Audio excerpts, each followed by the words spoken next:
SecDef Field Level Maintenance Award is an award that recognizes the best of the best maintenance amongst the Department of Defense within 3 categories: small, medium, and large.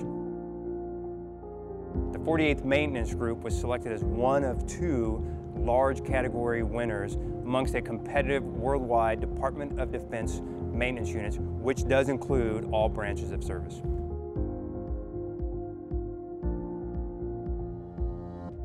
The Chief of Staff says the squadron is the heartbeat of the Air Force, and I would say that our airmen are the pulse. Our airmen are maintenance professionals, and they take great pride in their craft.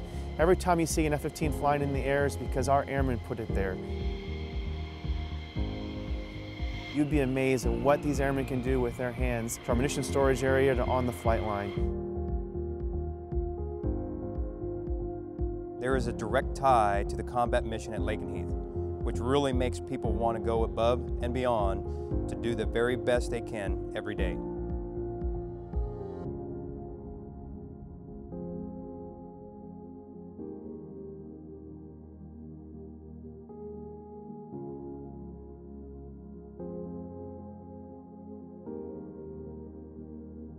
Although we say all the time that the crew chief launches the airplane, it takes the entire wing to generate the sorties.